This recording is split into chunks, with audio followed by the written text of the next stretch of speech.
ಕಾತ್ಯಾಯಿನಿ. ಕಾತ್ಯಾಯಿನಿ ದುರ್ಗೆಯ ಉಗ್ರ ರೂಪ.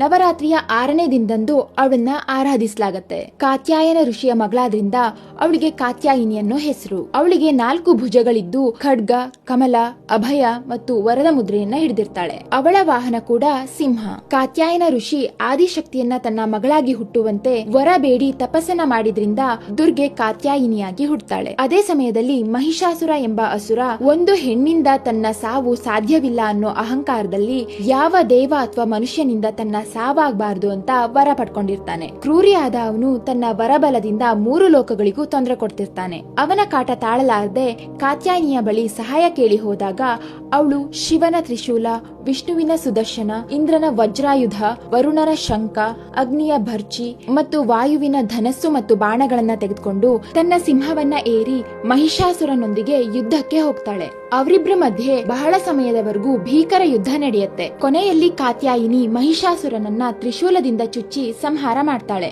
ಆಗ ಅವಳಿಗೆ ಮಹಿಷಾಸುರ ಮರ್ದಿನಿ ಅನ್ನೋ ಹೆಸರು ಬರುತ್ತೆ. ಕಾತ್ಯಾಯಿನಿ ಆಜ್ಞಾ ಚಕ್ರವನ್ನ ಓನ್ ಮಾಡ್ತಾಳೆ. ಈ ಚಕ್ರ awakening of intuition, wisdom, inner vision ಗಳನ್ನ ಸಿಂಬಲೈಸ್ ಮಾಡುತ್ತೆ.